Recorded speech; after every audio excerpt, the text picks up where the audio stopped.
إن الحمد لله نحمده ونستعينه ونستغفره ونستهديه ونعوذ بالله من شرور أنفسنا وسيئات أعمالنا من يهده الله فلا مضل له ومن يضلل فلا هادي له أشهد أن لا إله إلا الله وحده لا شريك له وأن محمدا عبده ورسوله قال الله عز وجل يا أيها الناس اتقوا ربكم الذي خلقكم من نفس واحدة وخلق منها زوجها وبث منهما رجالا كثيرا ونساء واتقوا الله الذي تساءلون به والأرحام إن الله كان عليكم رقيبا وقال عز وجل يا أيها الذين آمنوا اتقوا الله حق تقاته ولا تموتن إلا وأنتم مسلمون وقال تبارك وتعالى يا أيها الذين آمنوا اتقوا الله وقولوا قولا سديدا يصلح لكم أعمالكم ويغفر لكم ذنوبكم ومن يطع الله ورسوله فقد فاز فوزا عظيما فإن خير الحديث كتاب الله وخير الهدي هدي محمد صلى الله عليه وسلم وشر الأمور محدثاتها وكل محدثة بدعة وكل بدعة ضلالة وكل ضلالة في النار. Sidang Jum'ah yang berbahagia, kaum muslimin yang dirahmati Allah. Pada kesempatan khutbah yang kurang lebih 20 menit, saya akan sampaikan 9 wasiat Rasulullah kepada Abu Darda.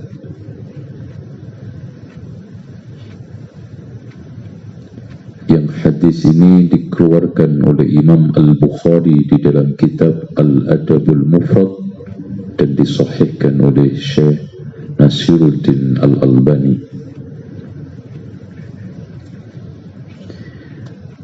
Wasiat ini disampaikan oleh beliau dengan teks awsani Rasulullah sallallahu alaihi wasallam bitis'in. Rasulullah pernah berwasiat kepadaku tentang 9 hal. Satu hal yang sangat patut ini dikatakan wasiat karena urgent, karena penting.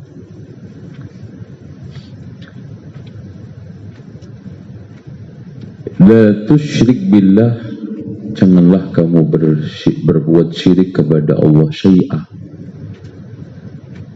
Wa in qutti'ta, meskipun kamu dimutilasi.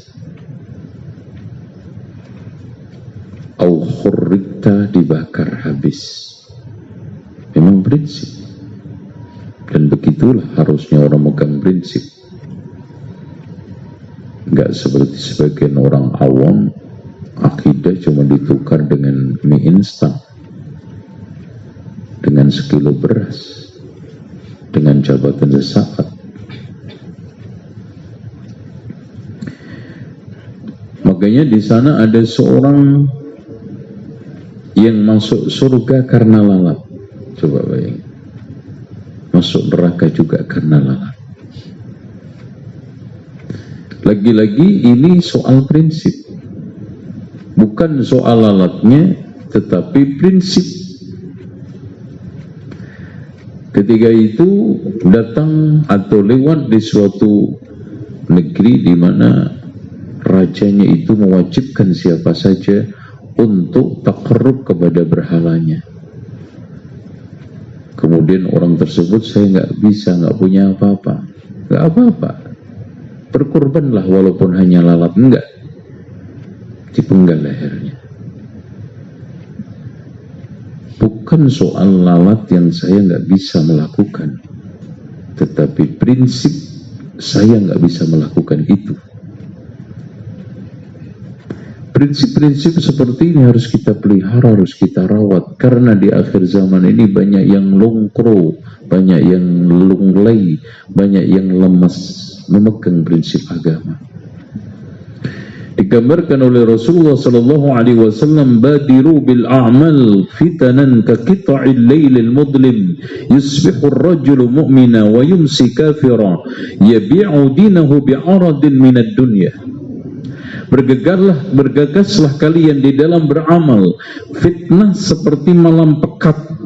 Orang pagi mukmin, sore kafir, menjual agamanya dengan sedikit keuntungan dunia. Itu fakta.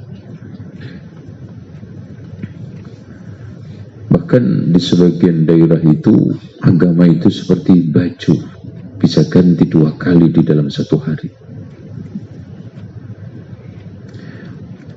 Yang kedua, la tatrukis salatal maktubah. Sebelum saya masuk ke sana, saya ingin memberikan penjelasan tentang syirik. Kenapa syirik itu menjadi perhatian besar di dalam Al-Quran dan Sunnah Rasulullah? Dan Allah tegaskan, inna syirka la dzulmun adzim, sesungguhnya kesyirikan itu kezaliman yang besar. Kenapa? Kenapa Allah itu amat murka terhadap perbuatan syirik? Allah sangat tidak suka terhadap kesyirikan sampai ancamannya, wa may yusyrik billahi faka'annama kharra minas sama. Barang siapa yang melakukan kesyirikan seperti terjun bebas dari langit. Fatakhtafuhu tayr, kemudian disambar oleh burung lalu dipatah-patahkan. Au tahwi bihi rihu fi makanin sahik, kemudian dihempaskan ke dalam jurang yang sangat dalam. Kira-kira sisa nggak? Hancur lumat. Itulah kehancuran, itulah nasib buruk, itulah kerusakan orang-orang yang melakukan kesyirikan dunia dan akhirat. Dan kenapa Allah katakan zalim? Karena zalim itu kan meletakkan sesuatu tidak pada tempatnya. Dan orang-orang yang telah melakukan peribadatan syirik adalah meletakkan ibadah tidak pada tempatnya, diberikan kepada danyangan, keramatan, gerumbul, dan tempat-tempat yang dianggap itu sebagai karamah para wali. Di situ akhirnya disuguhkan ibadah. Sebagaimana Allah itu sendirian dalam menciptakan, sendirian dalam memberi rezeki, sendirian dalam mengatur alam semesta, harusnya sendirian di dalam peribadatan. Enggak lucu proses menciptakan dan memberi konsekuensi ibadah. Menciptakan, mengatur, memberi rezeki sendirian, giliran ibadah berduaan. Di mana akalnya? Antum aja, umpama aja ada orang tua yang secara mandiri membiayai, mendidik, mengasuh anak dari kecil sampai besar, giliran yang diperbuat baik adalah tetangga, mangkel nggak orang tua? Sementara ibadah itu adalah konsekuensi syukur akan nikmat Allah. Allah sendirian dalam menciptakan, sendirian dalam memberi rezeki, sendirian dalam mengatur alam semesta. Harusnya sendirian di dalam ibadah. Oke. Selanjutnya, wala tatrukis salatal maktubah muta'ammidah. Wasiat yang kedua, jangan kamu tinggalkan sholat secara sengaja. Wa man tarakaha muta'ammidan bari'at minhu dhimmah. Siapa yang meninggalkan sholat secara sengaja, maka Allah berlepas diri darinya. Makanya dari sini benar, dan ini pendapat yang terkuat, siapa yang meninggalkan sholat secara sengaja tidak bisa diqadha, dan nggak akan ngetutup dengan qadha. Qadha itu hanya berlaku pada orang yang lupa dan ketiduran, dan nasnya jelas, man nama an salatin aw nasiyaha falyusalliha idza dzakaraha. Barang siapa yang ketiduran salat atau kelupaan salat, hendaknya dia salat ketika bangun atau ingat. Oleh karena itu kewajiban orang yang meninggalkan salat secara sengaja adalah taubat tok.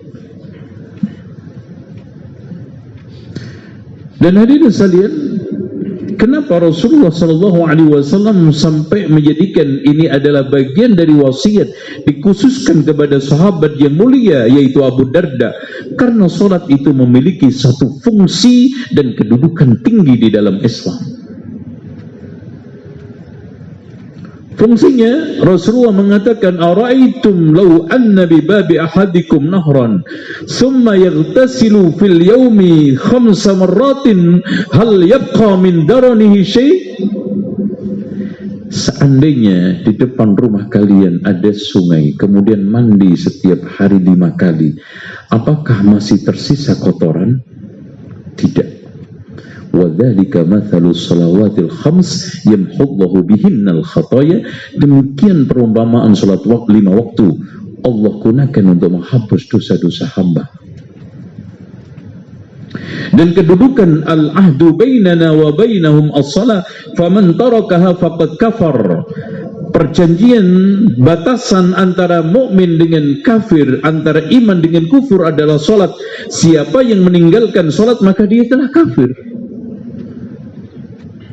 Makanya di sekalian, hatta orang yang katanya malas meninggalkan sholat, nggak diterima kalau dia meninggalkan sholat secara abadi seumur hidup, nggak pernah sholat, tetap kafir. Karena nggak mungkin, Pak, orang malas itu seumur hidup. Ada, Mas, aku lagi malas masuk kantor, nggak pernah masuk kantor dari mulai daftar sampai pensiun. Diterima tuh SDM, males. Aduh Mas, aku lagi males makan, seumur hidup nggak pernah makan. Nggak mungkin. Males itu kadang-kadang. Makanya kata Imam Ibnu Taimiyah, kalau kadang-kadang masih sholat, maka dia masih dihukumi muslim, dan urusannya nanti di akhirat kita serahkan kepada Allah. Tapi intinya begini, latunqadanna ural islami urwatan. Tali Islam itu akan lepas seutas demi seutas. Kullaman taqadat urwatun tashabbathan nasu billati taliha. Ketika lepas satu, orang pegang berikutnya. Wa awwaluha naqdan al-hukmu. Yang pertama kali lepas adalah sistem hukum dan pemerintahan Islam. Wa akhiruha as-salah. Yang paling akhir salat. Sampai nanti di hadis yang diriwayatkan oleh oleh Hudzaifah dalam hadis Muslim, tidak tersisa sholat, zakat, puasa, haji. Hanya ada nenek-nenek, orang-orang jompo, kakek-kakek yang hanya bisa menghafal la ilaha illallah. Itulah sayadrusul Islamu kama yadrusu wasyud thawb. Islam itu akan punah seperti punahnya batik dari kain, sampai tidak tersisa sholat, puasa, zakat, haji. Tinggal hanya kakek-kakek, nenek-nenek, orang tua bisa mengucapkan la ilaha illallah. Ya, betul kata Kiai Haji Ahmad Dahlan, Islam itu tidak akan hilang dari bumi persada ini, tapi Allah nggak jamin hilang dari Indonesia ini. Baik. Selanjutnya wasiat yang ketiganya, wala tashrabannal khamra, jangan kamu minum khamr. Kenapa? Karena itu adalah ummul khaba'is, induk daripada kejahatan. Dengan minum khamr orang bisa membunuh, bisa berzina, bisa memperkosa, bisa mengucapkan kekufuran dan kalimat syirik. Makanya innama yuridu syaitanu ayyuki'a bainakumul adawata wal baghdha'a fil khamri wal maisir wa yasuddakum an dzikrillahi wa 'anis shalah. Itu adalah apa? Khamr. Sesungguhnya dengan khamr itu setan menginginkan kita permusuhan, pertikaian, dan menghalangi dari zikir kepada Allah dan sholat. Makanya hadirin sekalian, dimanapun negeri itu ada khamr, di situ tidak akan sepi dengan kejahatan. Cek aja. Apalagi hadirin sekalian, khamr dilegalkan, maknanya secara implisit melegalkan kejahatan dengan berbagai macam variasi dan warna-warninya.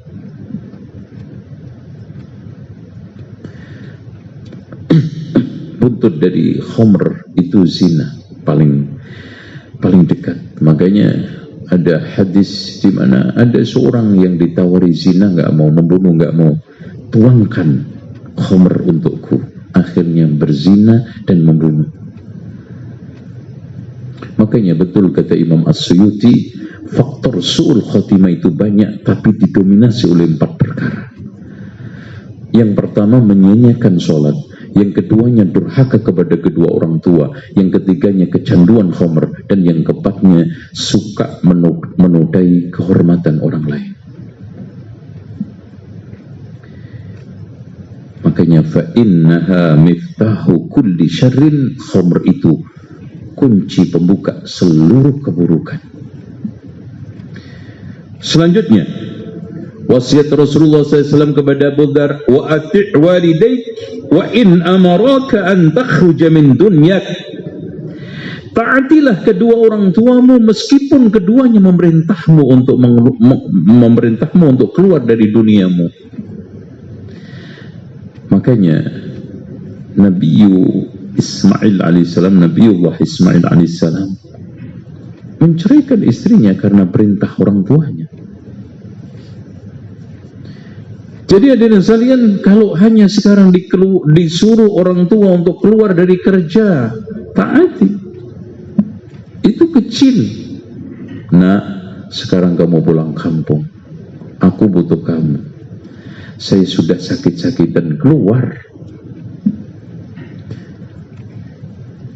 Saya sedang nyaman-nyamannya bisnis dan merangkai berbagai macam usaha. Orang tua telepon, nak, kamu sekarang kembali ke rumah, tunggui saya, lakukan wa'ati dengan kalimat perintah. Karena hadirin sekalian, Allah tidak tahu rahasia di balik itu semuanya, kebaikan-kebaikan yang jelas. Innal jannata tahta rijlaiha, surga itu di antara kedua kaki orang tua. Sementara duniamu tidak menjamin.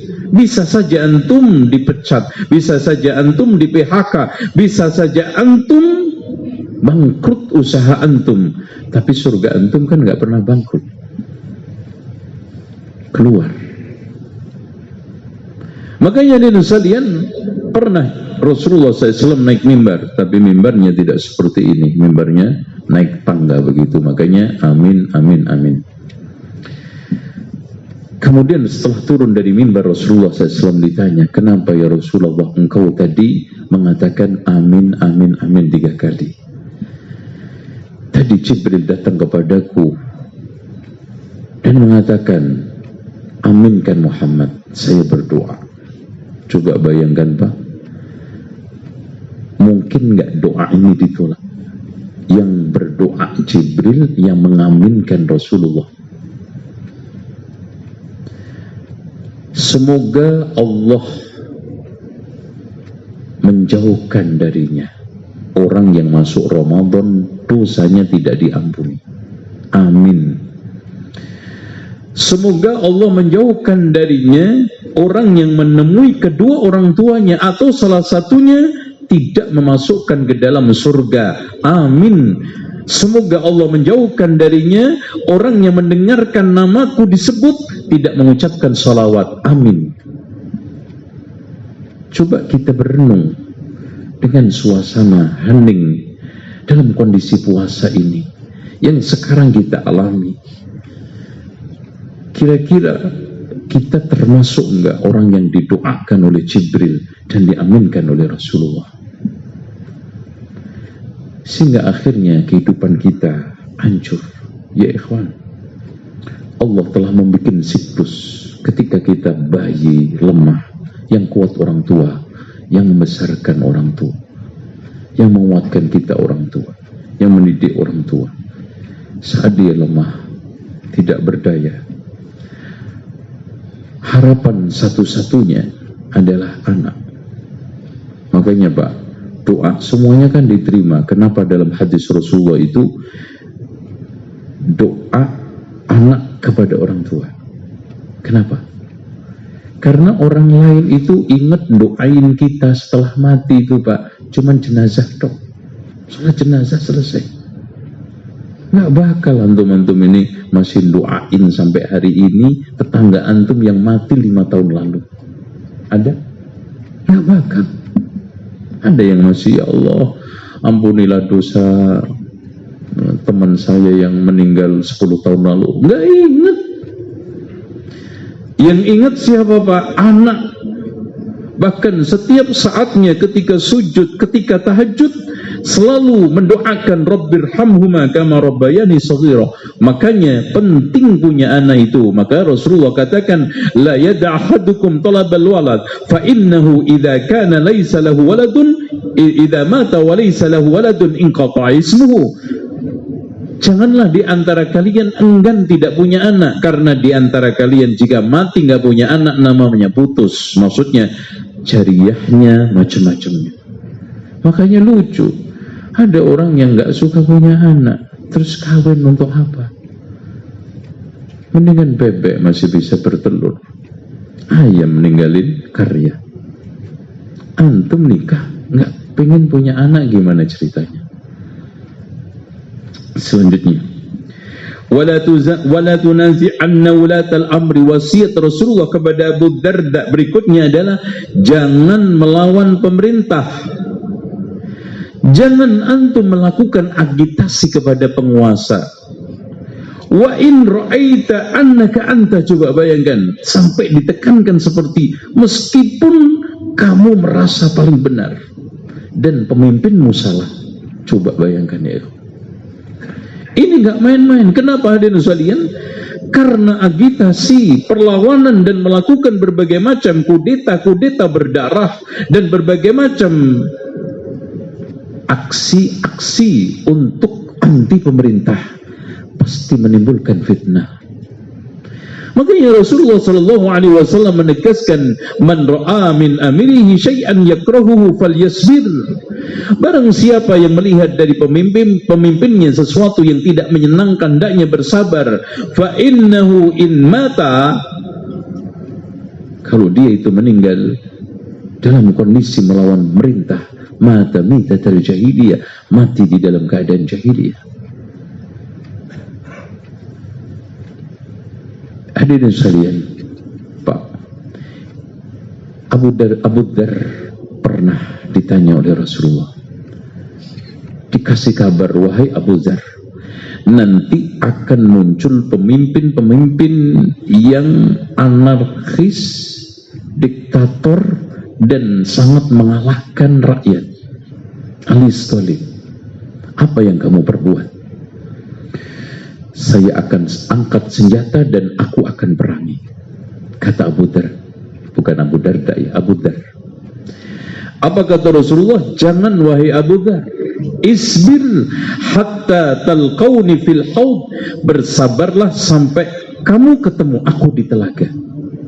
Padahal pemimpin pada masa itu masih banyak yang gratisan, masih banyak yang ditawari. Bagaimana dengan pemimpin yang mencari, yang membayar, yang mengeluarkan biaya, otomatis akan lebih rigid, akan lebih sulit.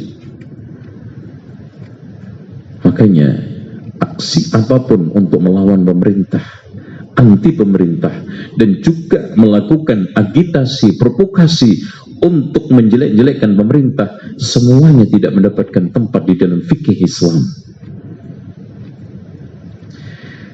Selanjutnya, dan sadian wala tafrir minaz zahfi, jangan kamu melarikan dari medan perang. Wa in halakta, meskipun kamu hancur, wa farra ashabuka, dan teman-temanmu pada lari. Dan betul Pak, ini adalah prinsip lagi. Kalau sekarang sudah perang berkecamuk, kalau sekarang ini kita sudah di medan perang, maka melarikan diri dari perang itu merupakan suatu dosa besar. Bahkan dalam hadis Rasulullah SAW disebut ittaqus sab'al mubiqat, 7 dosa yang menghancurkan.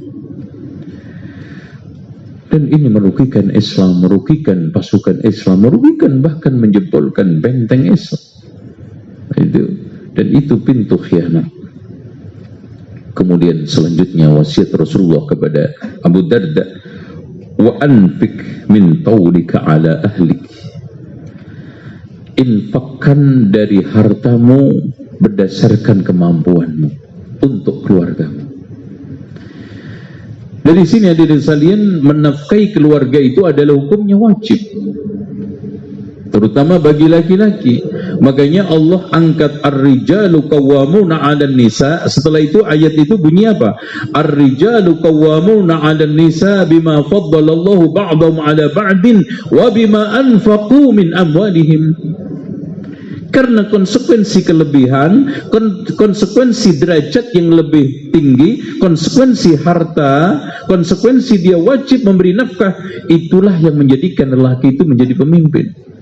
Makanya di dalam kaidah, laki itu nggak boleh uangnya lebih sedikit daripada perempuannya, dan perempuan nggak boleh punya uang lebih banyak daripada suaminya. Itu titik, nggak pakai koma. Kalau rumah tangga itu tidak mau koma. Kalau rumah tangga mau stabil, laki harus lebih banyak uangnya daripada. Setuju? Oke. Kenapa? Allah yang mengenas. Allah yang bilang wa bima anfaqu min amwalihim. Dan berapa banyak rumah tangga yang kacau, rumah tangga yang terjadi konslet kepemimpinan. Karena awalnya itu, biangnya itu. Karena kata Ali bin Abi Thalib, ada 3 sifat di laki jelek, di perempuan baik. 1, pengecut. Laki jelek, tapi perempuan bagus. Sehingga dia tidak terlalu berani melawan suaminya. Dan tidak meremeh-remehkan suaminya. Yang kedua, ketergantungan. Laki jelek, perempuan bagus, sehingga butuh kepada suaminya terus. Tuh. Kemudian yang ini ketiga, tidak mandiri. Itu harus. Antum punya istri mandiri bahaya. Paham? Biar butuh sama antum, selalu terikat sama antum, selalu sekarang ini bisa antum atur dan kendalikan. Oke. Wala tarfa'asok min ahlik ala ahlik. Jangan angkat tongkat dari keluargamu. Maksudnya terus gantungkan tongkat atau cambuk untuk menakut-nakuti keluarga kita. Artinya jangan lembek jadi pemimpin, yang tegas jadi pemimpin. Apalagi soal kaitannya dengan prinsip, apalagi zaman sekarang ini sudah banyak kelonggaran di sana sini. Dan terakhir, wa akhifhum Allah fillahi azza wa jal. Buatlah mereka selalu takut kepada Allah subhanahu wa ta'ala. Ittaqillah haitsu ma kunta wa adbi sayyi'atil hasanati tamhuha wa khaliqin nasa bi khuluqin hasan. Kita tanamkan rasa takut kepada Allah, kepada keluarga-keluarga kita, anak istri kita, lewat salat. Wa'mur ahlaka bis salati wastabir 'alaiha inna salata tanha 'anil fahsya'i wal munkar wa la dzikrullahi akbar. Kita tanamkan rasa takut kepada Allah untuk selalu mudzakarah, muhasabah, ya, untuk selalu ingat kepada Allah di mana saja berada. Demikianlah yang bisa saya sampaikan pada khutbah yang pertama ini. Aqulu qawli hadza wa astaghfirullah li wa lakum wastaghfirullahal azim innallaha wal ghafurur rahim.